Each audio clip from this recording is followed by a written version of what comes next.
Hey everyone, thanks for joining us today. We'll get started in just a moment. You can see we've got a little chat going on the right-hand side where you can type in your information. You can type in where you're tuning in from. I see a lot of Texas, mostly, New Jersey. And we'll get started in just a moment. We're also streaming this live to Facebook. So if you have any technical problems during this, you can tune in from Facebook, and I will be checking comments on both feeds.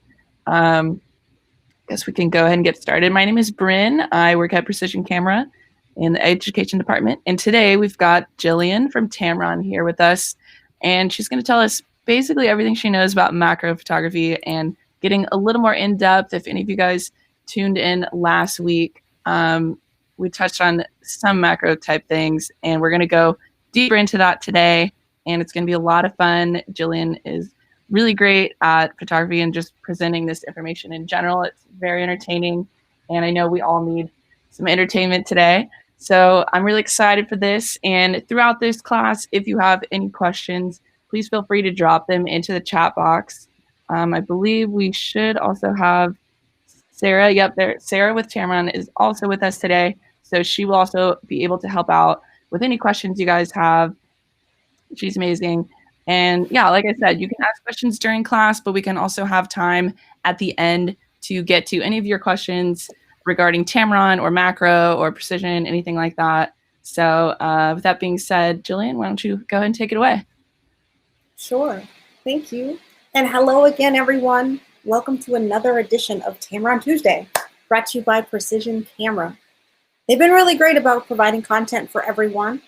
And they've got one more event coming up at the end of July. This one's actually in person. So if you feel like venturing out, if you're in the area, July 23rd and 24th, we have a special treat. Image Master David Akubian is coming into town. And Sarah will be in store as well, talking Tamron, doing demos, Q&A, that sort of thing. This is a $49 class.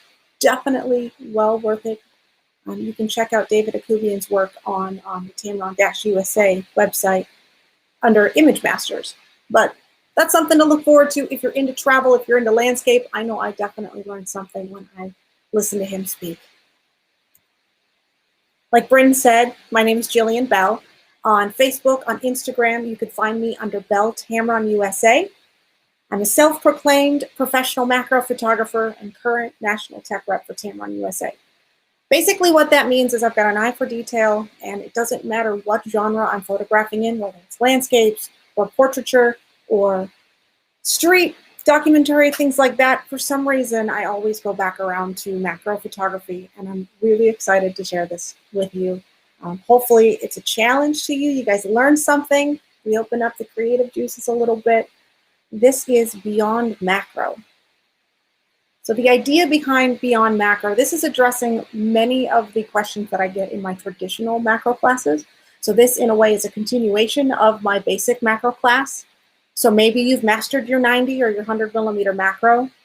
Maybe you've wondered if you can make a non-prime or a non-macro prime lens like a Nifty 50 or a 45. Can you use that as a macro lens?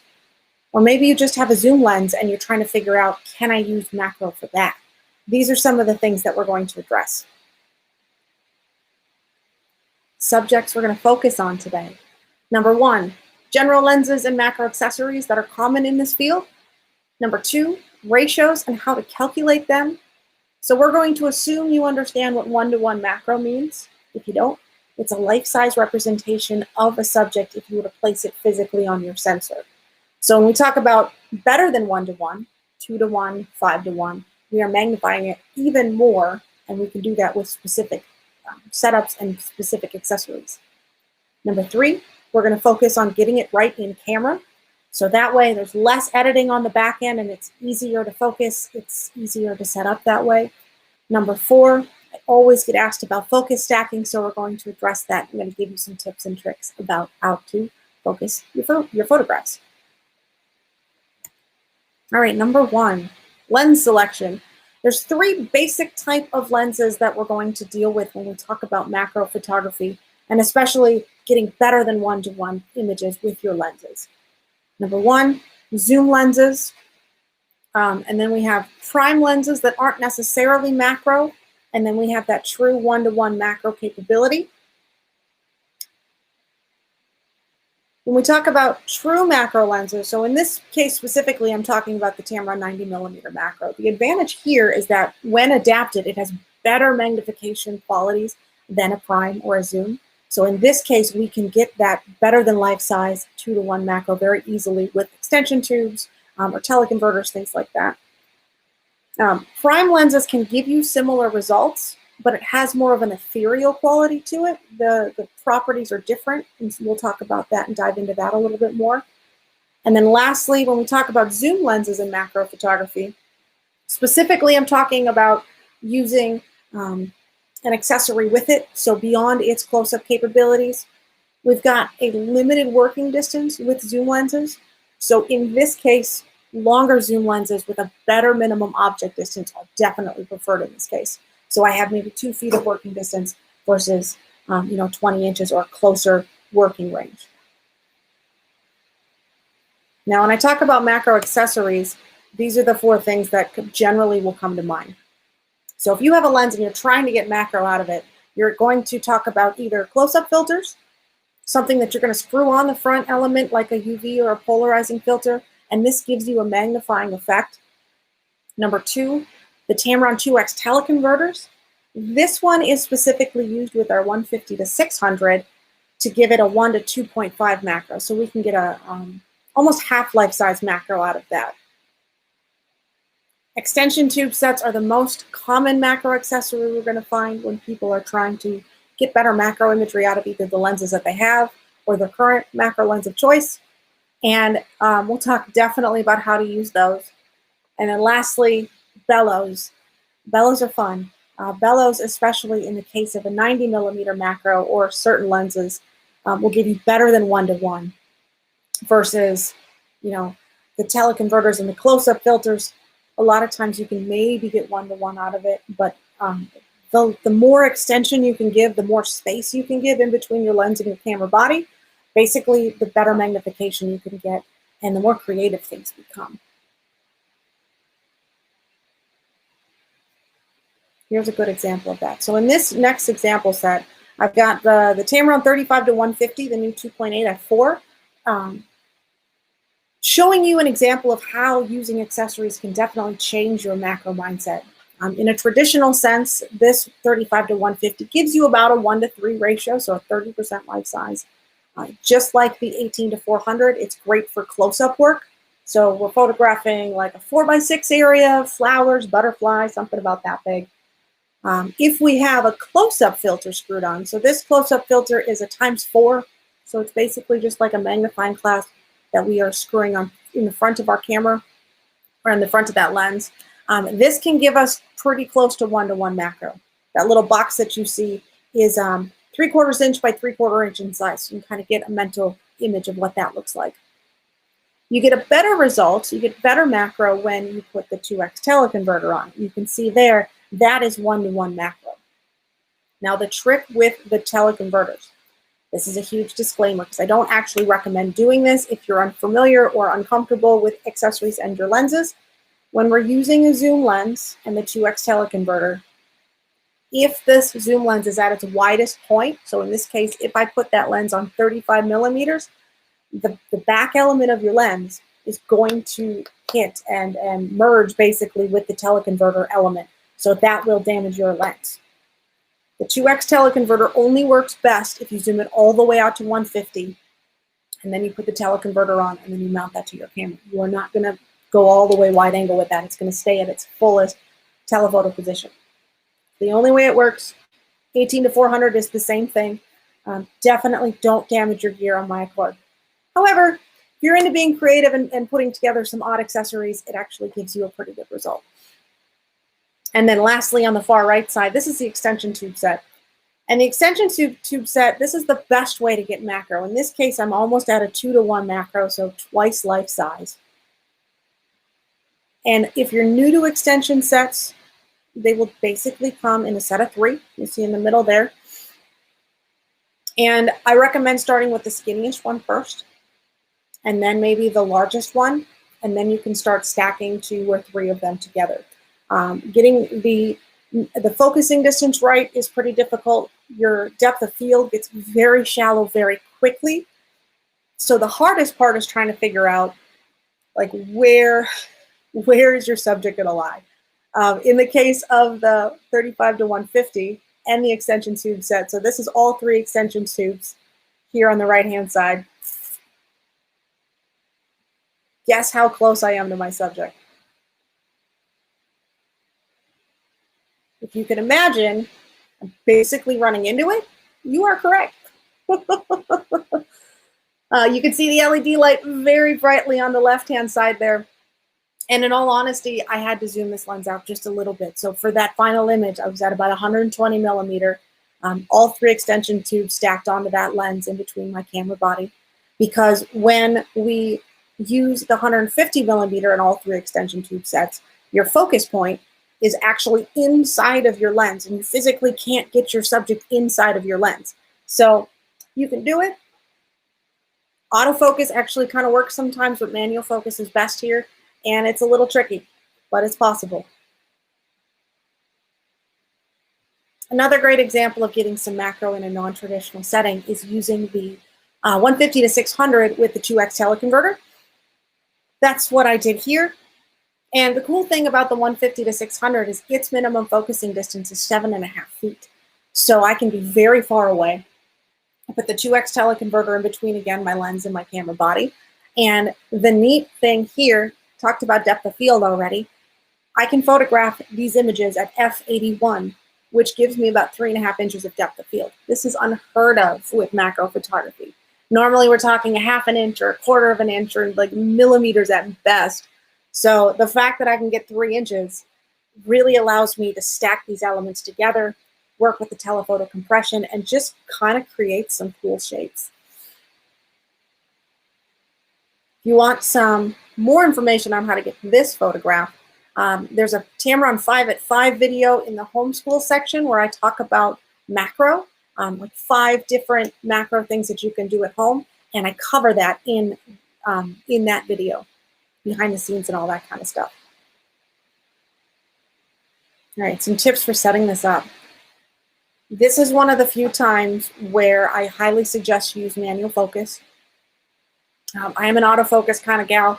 I'm an aperture priority kind of gal. I'm a loosey-goosey sort of setup person. But in this case, for your stress level, for your patience, please use manual focus. It's just easier. And then use your live view magnification to fine-tune that focus. So in this case, you know, that micro adjustment, that fine-tuning adjustment can make a difference between a really tacky sharp image and one that's kind of sharp. So in your live view, you can hit the magnifier and go 5 times larger or 10 times larger, and that's just physically magnifying your view so you can really get that dialed in. Tip number 3, after your tripod is set, only make minor changes. This is the other key. I traditionally am a hands-on kind of, like a hands-free kind of photographer, but in this specific situation, when we're setting up extension tubes and we're working with such close focusing distances, tripods are huge, just as far as the stress level. But again, when your tripod is set, you know, let's say, you know, your subject isn't quite in line with your tripod, I would rather raise my subject than move my tripod. It's just easier that way. If you're using bellows, or if you have a very stacked extension tube set, sometimes using a slide rack with your bellows is helpful for micro focusing. So instead of using your manual focus on your lens, you can actually have a slide rack and very slowly move it in and out. And then overall, be patient. It takes a lot of time to set up these images. I can work on one for 5-10 minutes before I even get an image captured. Here's a great behind the scenes of that. So I was trying to think of everyday objects to photograph. My work in specific terms is a found object type macro. I don't bait butterflies and dragonflies to come and you know, land on flowers. I don't wait for ants in the dew in the morning. I basically wander around my house and find things that remind me of other things or things I like to do. And this is a great example of that. If you look like right here, the sewing machine wasn't at the right height after I got my tripod set up. So these are plastic CD cases. So I was very slowly raising my sewing machine up so that I could get it in line with my lens because I did not want to move that tripod.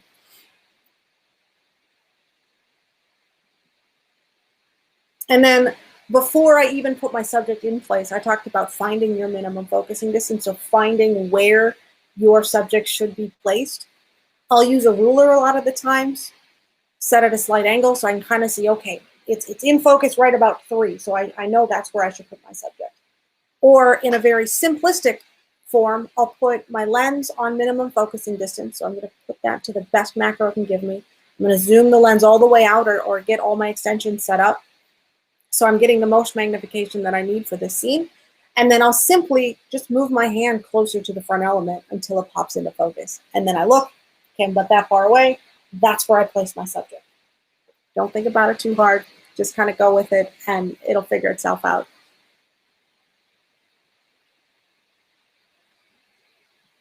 Just making sure everybody else is seeing this okay. This is what you can get with a 2x magnification. So this is twice life size. This is the image I was getting with that setup in the previous photograph. Using an old Nikon millimeter lens, f1.8, its normal magnification ratio is half life size.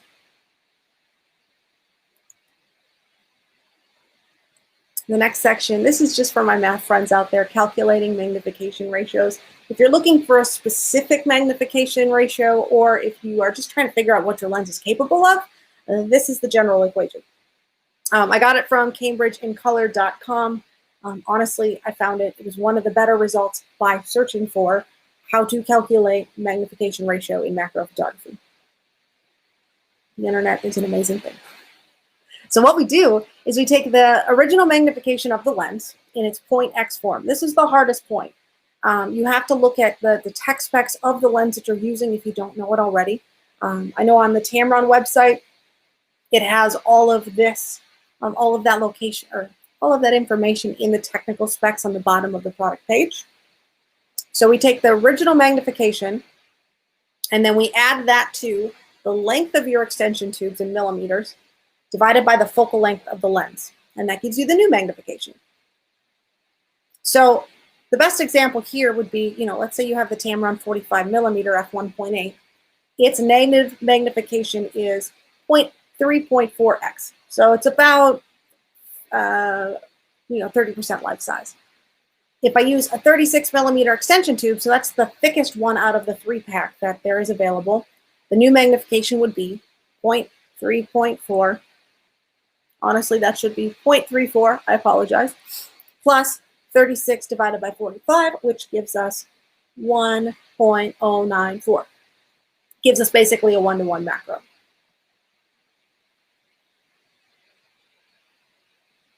In the example of the sewing machine, so with the bellows here, the lens that I used was an old school 50 millimeter 1.8. Its native magnification is 0.5x. So again, a 1-to-2 half-life size. In the first example, so if my extension equals 75 millimeters, this is about 3.5 inches, the new magnification would be 2x. So we take 0.5 plus 75 divided by 50, which equals 2x. So you get 2-to-1 macro, twice life size. Now, if I extend those bellows all the way out, its maximum extension is 225 millimeters, about 8.5 inches. The new magnification would be 5x, so 5 times life size. Take 0.5 plus 225 divided by 50, and that's 5x. This is what 5x looks like. Super fun. You can really get into teeny tiny things. Again, depth of field is almost minimal. I guarantee that the distance between the needle and the back plate is about 1 millimeter or 2, and it's so great how seamlessly this blurs out. If I had a 100 millimeter lens on there, I could get 10 times life size, which basically is just filling the frame with like this little bit.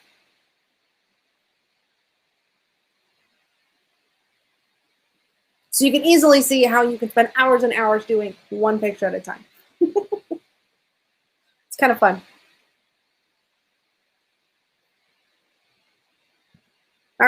So the next example I wanted to give was, let's say I've got a 90 millimeter macro, and can we compare that to other similar setups to get similar results? Again, this class is very based off of a lot of the questions that I get in the other macro classes, so I hope you find some insight in this. This is the behind the scenes setup. I've got the 90 millimeter macro there, giving me that one-to-one macro image from the title slide. You can see that in the upper left. As you can see, my setups are pretty simple.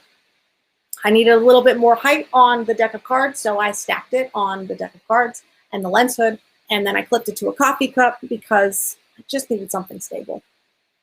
The ruler is there for your reference, and so that I could kind of make notes of how everything is and in comparison to this. And then the shiny foam core is just to kind of help bounce the light back up and give me an evenly lit scene. This is just during the middle of the day. So, first question, I've got the 45 millimeter or a nifty 50. Can I get macro out of that? In its native sense, we get 30% life size, or about a 1:3 macro. If I add the 2x teleconverter to it, I can get half life size, so it's a little bit better than normal. That's on the far right or the far left there. But my new minimum object distance is 12 inches versus its original minimum object distance is 9 inches. Basically, I got to back up a little bit, but I can get better magnification, more working distance than in its native state. My favorite combination using the 45 is just simply using that 36 millimeter extension tube. Again, that thickest one out of that 3 extension tube set, because that will give me 1:1. My working distance is 9 inches from the sensor. Macro image is very similar to the 90, as you can see, and it's just a beautifully simple image, easy to use. Lastly, just for fun, I'm stacking all 3 extension tubes together, which is a 68 millimeter extension. That gives me just about a 2:1 macro, so it's 1.8 to 1. Same working distance from the sensor plane. The other example, so I'm comparing the 85 1.8 to the 90 millimeter. This doesn't come up as often, but with the 85 millimeter, it's like a similar field of view to the 90, but it's not a macro lens. Its magnification is 1:7, so it's not even considered a close-up lens. And its minimum object distance is about 3 feet, 31.5 inches. And so what I do, like just logically, I'm like, okay, I'm going to need as much magnification as I possibly can. Stacked all 3 extension tubes on the 85, and the result is just about a 1:1 macro. It's pretty close. The major difference between using a macro lens versus a non-macro lens is the field of view. So the cool thing about a 90 millimeter or a true macro lens is its field of view is flat. It is parallel. So it's a really great way to create edge-to-edge clarity and sharpness. It's a great way to evenly blur out the background if you need. In comparison to the 85, you can see on the right, it has a concave field of view, so it's C-shaped. This is exactly why in like a group setting, trying to get everybody in a large group together, they are slightly at a C shape or a slight semicircle when you stack everybody up, because that's what the depth of field is. It's slightly curved. You can very, very, slightly see in the edges here, you lose clarity. The edges warp back a little bit. That's just because of that depth of field. I love the 90. The 90 creates flat, non-distracting backgrounds. You get great compression with longer telephotos, so it's a very easy way just to simplistically highlight a subject. I'll compare this to the 45. 45, like I said in the beginning, is more of an ethereal quality to it. It's more environmental. So our depth of field is much more shallow. It's definitely got that curve to it, and the field of view is wider, so you can include more of the scene. Handheld, I'll use this often. This is the behind the scenes of that shot. The only disadvantage of using the 45 millimeter with that extension tube is your working distance. Your working distance is so tiny. In this case, before I even got down and was looking for subject matters, I held my camera up and I moved my hand in front of it so I could just remind myself, how close to that lens do I need to be? And my subject is right here. But it's just a beautiful image.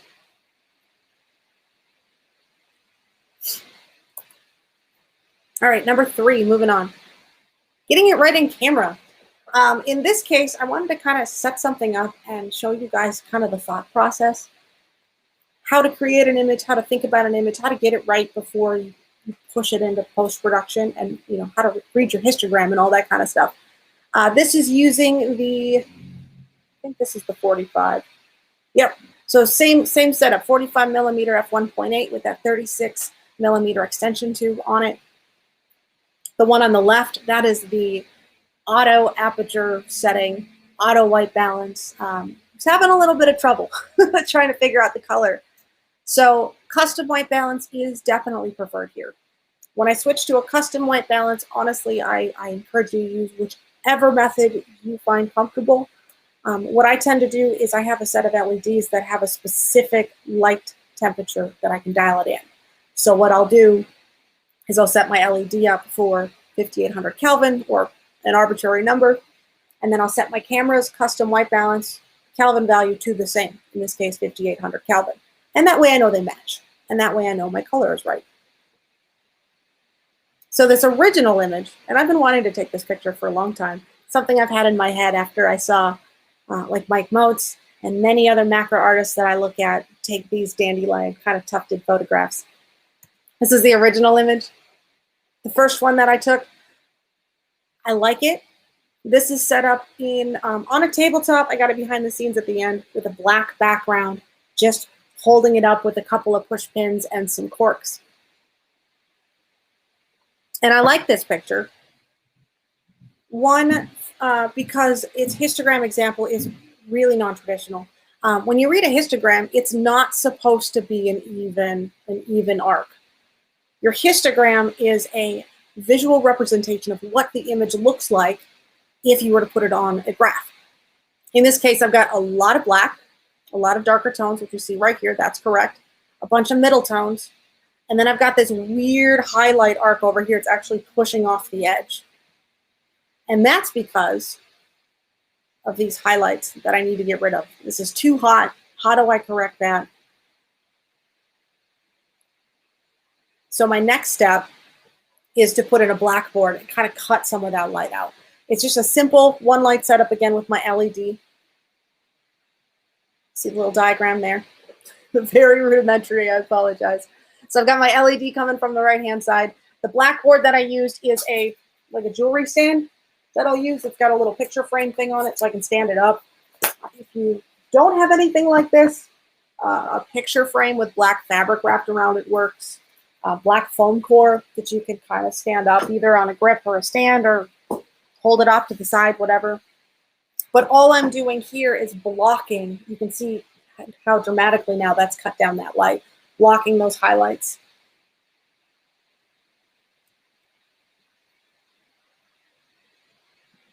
Checking my histogram again, making sure there's no more problem spots.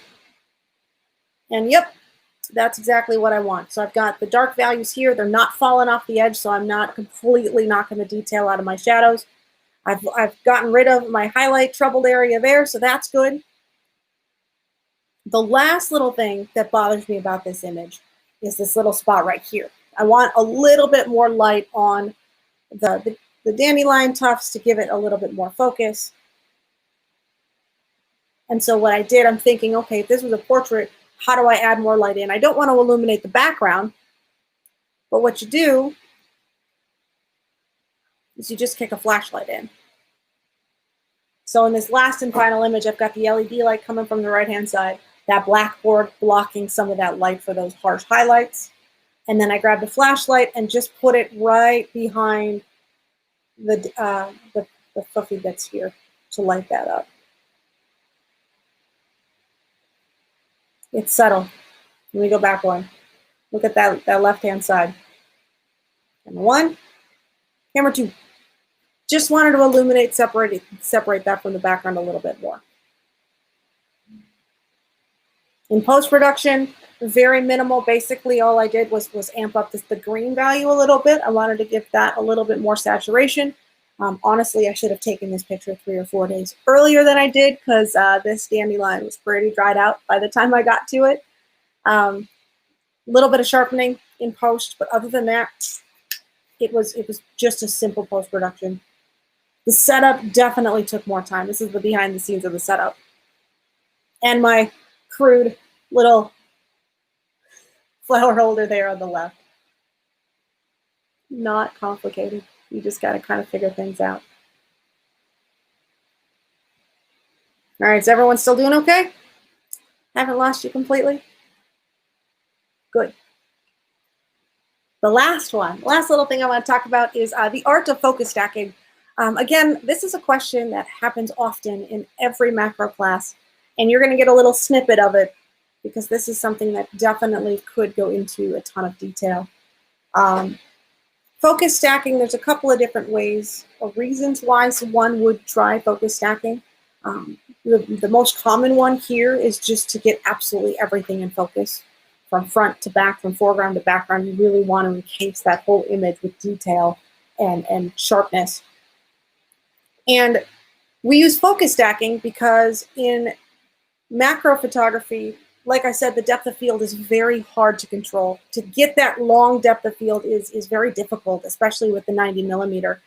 f32 is the highest aperture I can set with that lens. And the biggest advantage is going to be your shutter speed. You know, if you're photographing outside, this is the setup here, then I'll bounce back to it. So I'm outside using daylight, not using flash.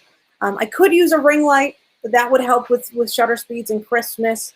But for this example, I just wanted to create something that was accessible for any level of photographer to use. So I've got an 1/8 of a second at 6400 ISO versus a 500th of a second at 6400 ISO because I'm using f4, but I'm using f4 8 times. And there actually is a clarity difference. So I don't know if this is because of the shutter speed difference, but there is something called pixel diffraction in those small aperture values, in those long exposure type values. It can affect your quality overall because the light is bending at a sharper angle and it's bouncing around a lot longer in the lens. So actually the clarity and the sharpness is again better if you can use a wider aperture, something that's a little bit lower. The left versus the right, definitely see the sharpness difference and just the clarity overall. These are those 8 images. Again, the art of focus stacking, I'm going to take multiple photographs, slightly moving from close foreground focus to all the way back to background focus. And again, there's the setup. The other reason people might want to use focus stacking is, let's say you want different elements of your photograph in focus, but not necessarily the whole thing. In this case, this was early morning after a rainstorm. I love the water droplets, and I really just wanted both the fence reflection on the inside and the fence part to be in focus. I didn't need anything else, but those were the 2 elements that I really wanted in focus. Here's the setup here. So in this case, went a little crazy, did the 90mm macro with all 3 extension tube sets. You can see there's my subject right here in my backyard. 2 images, that's all we stacked here. 1 for the reflection, 1 for the fence. They blend together really nicely. Now the tricky thing with focus stacking is just really finding a software that works for you. I came up with a series that this is based off of a random internet search, you know, top 6 or 7 best focus stacking softwares out there. I tried most of them. So on this list, you know, definitely we've got Photoshop. Photoshop is great if you're fluent in Photoshop because you can work with the layers, you can erase certain sections and bring forward certain sections and really have so much control over your imagery. Number 2, the most popular in this set is going to be something called Helicon Focus. It's very popular, but it's also quite expensive. You can do a lifetime license, a lifetime license for like $115, or it's a 30-year annual subscription, works on Mac and PC. This one is similar to Photoshop. It has a very similar feel, and you have much more control than the other ones in this list. It's very specific. It's very detailed. It was definitely more than I needed when I tried the free software. Number 3, Focus Stacking Online. This one is pretty neat. This one is free. It is online only. This is the one that I did the water droplet photograph off of, and I'll talk more about that in the next slide. Number 4, Affinity Focus. I like this one. It's a $50 one-time purchase. You could probably get a deal for half that depending on where you're looking. It has that very similar Photoshop kind of feel with the layers, but it's much more simplified. You have basic control. And this one honestly works for me because I'm not doing focus stacking all of the time. I'm not trying to focus stack 1,000 images. I might do 10 at a time. And it's, again, very easy for me to understand for Mac and PC. There's one called Zareen Stacker. This one is $90, but this is for large stacking. So if you have 1,000 images or you're trying to do a time lapse, something like that with thousands of photographs or hundreds of photographs, this is the one that you want to use. The last two, these are free and they're for PC only, so I didn't get to try them out, but they're called Picolay and Combine ZP. The interface looked pretty easy to understand. And yeah, if that works for you, definitely that works for you. Cool. This is a screenshot of that focusstackingonline.com. Again, 2 images.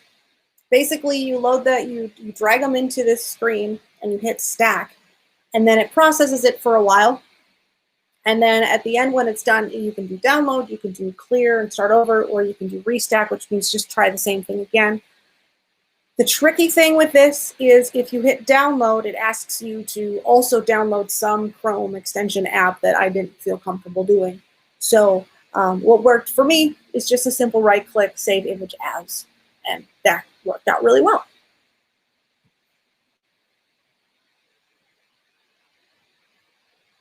This is Affinity Focus. So this is the one that I ended up choosing. Not that I'm a rep for them or anything. I just really like kind of the interface of it. 8 to 10 images are very easy to do.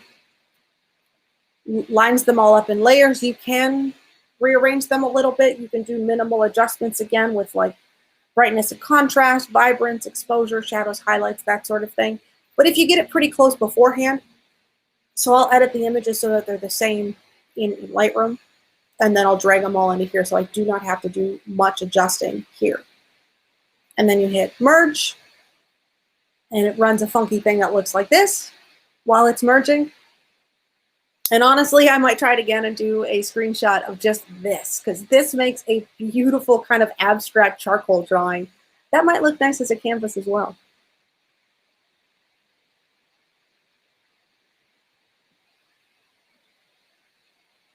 The last little bit that I wanted to leave you guys with today is just having some fun and finding inspiration.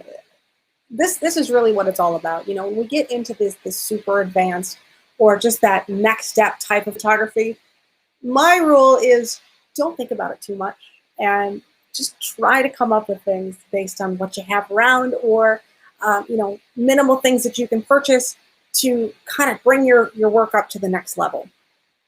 In this set of images that I'll show you and leave you with today, we've got the 90mm macro, the 68 extension tube set, and the Tamron 2X teleconverter. Honestly, I had never stacked everything up together before, so I figured why not? This is a good excuse, and it looks kind of fun. And then I have one very small bright LED light. You can see that right here on the bottom.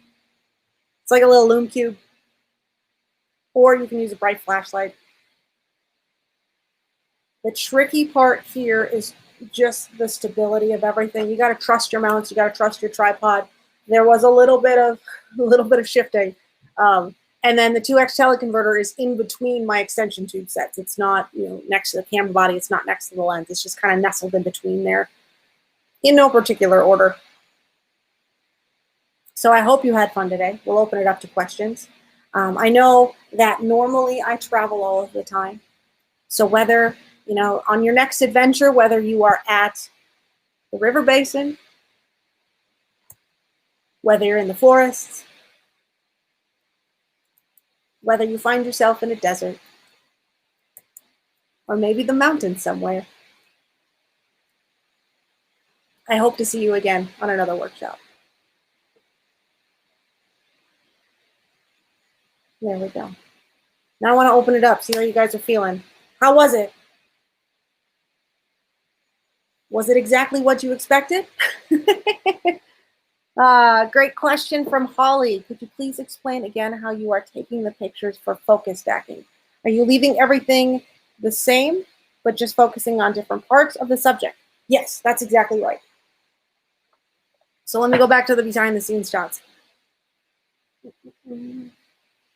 So in this one,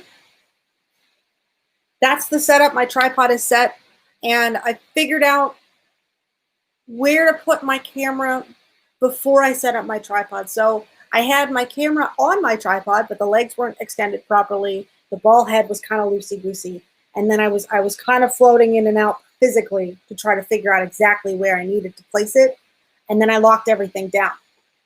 The only difference between the first photo on the left and the second photo on the right is just my focus point. So very slight manual focus adjustment from the fence on the reflection to the fence in real life. This is where that live view magnification comes in, because I could actually zoom in to just this little section, not physically, but digitally, you know, so I could see it and make sure that was tack sharp. So small. And then with the flowers, this is the setup. I have, again, a very found objects type mindset. I don't have fancy clamps and alligator things. I have clothespins and sticks. So made sure to keep the flower as stationary as possible. I happened to be in a shady spot without a little wind in my backyard. And the focus here went from, I always start at the beginning, or like the close focus distance, because it's easier to be the closest focus and then to go back than to have focus on the background, and then maybe you can't focus all the way to the foreground because you're too close. So in this one, again, same setup, did not move the camera, just moved my focus point from the very front edge of that flower, shifting all the way back to as far as I could tell on the back end of that flower. That's a great question. And then I let the software do the work for me. Honestly, if I could just hit go and it figures it out, that is the wonders of computing algorithms right now, and I want to let it do that. You know, if I have to completely select and you know, mask out different sections of layers, that's really going to take so much time away from other things I'd rather be doing. Any other questions?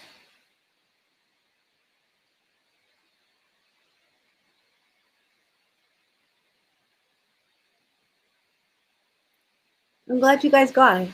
Was this class kind of what you were expecting? I know the description got a little specific.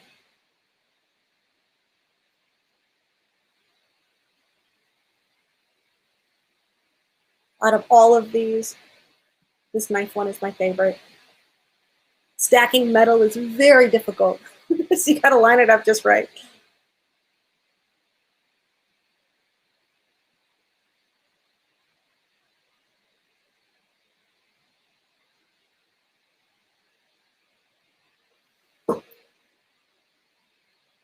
Holly, another good. Wait. Donna, yes. I like the behind the scenes slides too. I got a lot of feedback from other classes about that, so I wanted to make sure to put those in. Teacher asks, I missed it. What was the Photoshop function for focus stacking, or was it Lightroom? So these was neither. I do know that Lightroom has a focus stacking option now. I haven't tried it out. The ones that I did, this one is with Affinity Focus. So that's a third-party software. And then this one was with Focus Stacking Online. This is a free online website that you just drop a couple images in. I found out that if I try to do more than 5 or 6 images here, it has a little bit of trouble. But if you just have a couple that you want to stack together, it works really well and it's super free. This is the list of the other ones you can try. Another question from Holly. If we choose not to focus stack, is there an aperture you suggest? Said f22 might be too fuzzy, so it's a larger aperture preferable for macro. Yeah, unfortunately. The example set that I used had an f32. So, you know, f22 might be okay, and it really depends on what your percentage of perfection is. Because honestly, in the wider angle function of it, the f32 one didn't look too bad. The one on the right here, this is f32. It actually doesn't look too bad. You get a little bit, it's a brighter image overall. And if I'm printing that on canvas, you know, anything less than a 16 by 20, you wouldn't be able to tell the difference. It's only when you start magnifying to, you know, pixel peeping, you can definitely see that there's a sharpness quality there. Most of my macro, I like f8, but my traditional style with my work is very shallow depth of field. I like creating depth and breadth. I like creating distance in my scenes, even though they're very small. So traditionally, if I can photograph at an f4 or an f8 and I can still get that look, this is what I'm going to gravitate towards. If you are using, sorry, where'd it go? I love the chat. George asks, if you are using a full frame lens on an APS-C camera, will you get more than 1:1? Technically, yes.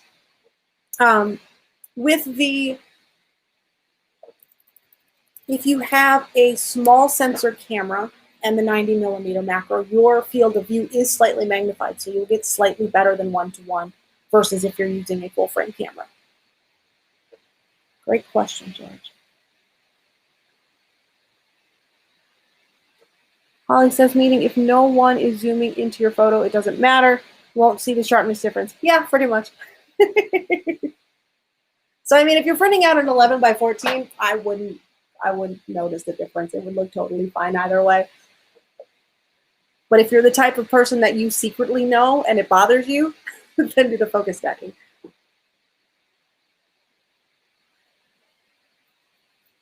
Next question, Stan. Did Helicon Focus handle more than 5 to 10 photos? Yes. Yes, it definitely does. And like I said, that's the most common stacking software that's out there right now. It's the most popular one.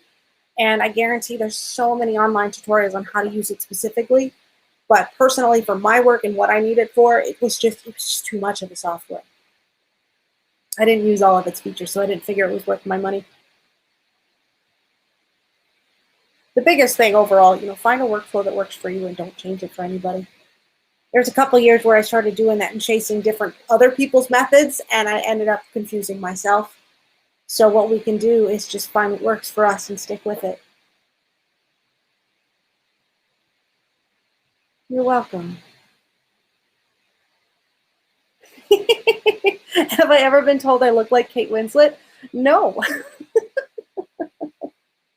I get Alanis Morissette a lot when my hair was longer.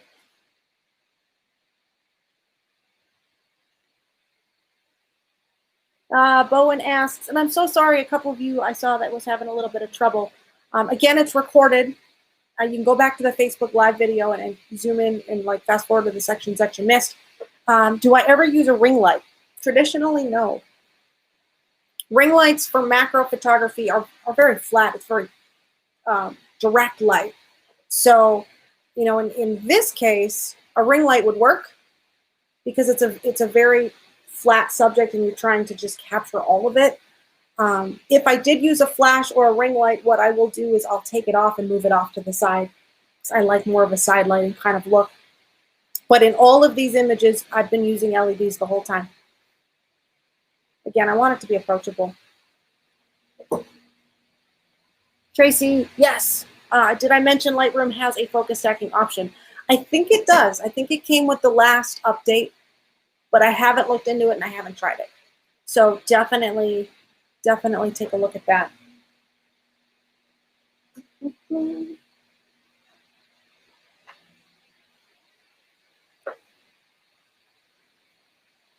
I'm going to leave this on for a couple more minutes. I greatly apologize. I forgot to bring my power adapter up, and I've got about 10% left. So if you have any questions, post them really quick. I'm going to run get my plug-in. Be right back. This is so unprofessional of me, but I don't want it to die.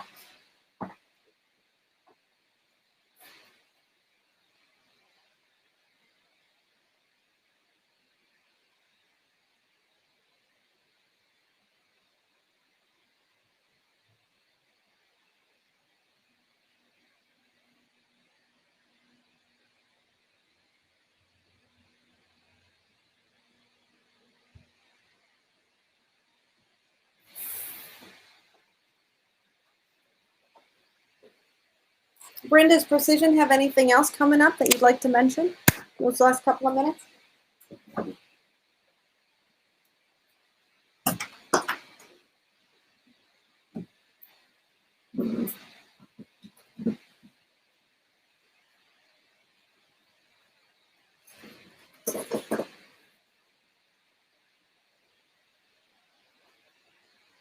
Oh, nobody else wants to talk today. Okay. That is fine. I'm not calling you out.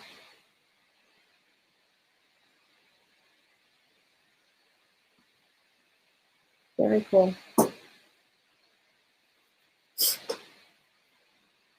Well, again, if you guys need anything in the future, the main goal here is to stay connected, definitely stay engaged.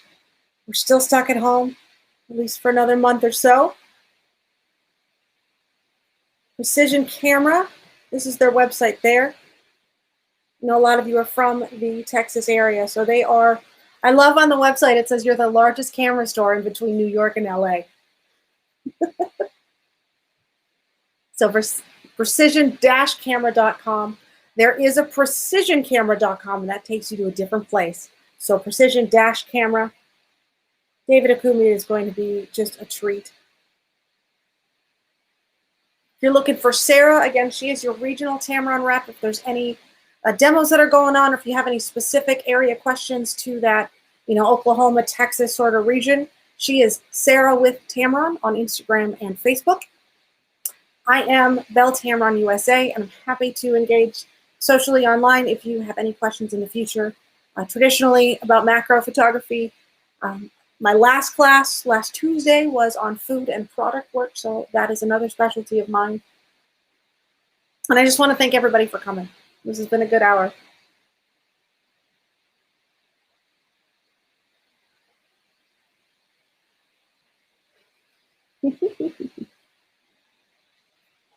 Super fun. Stop my share.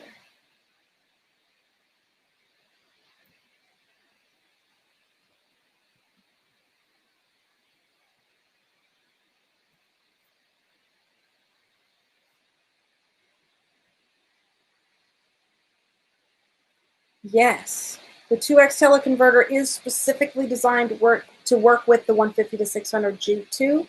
Mark asks. I have to look it up. Maybe Sarah, you know.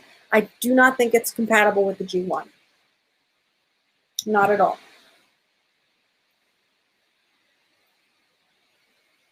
And honestly, I think it's because, again, that back element hits the teleconverter, and this is not something that we ever want to condone or suggest using. Of course, I told you to do it in this class. But be careful. Don't break your gear.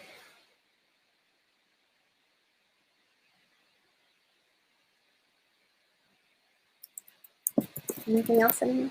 Go ahead and enjoy the rest of your day.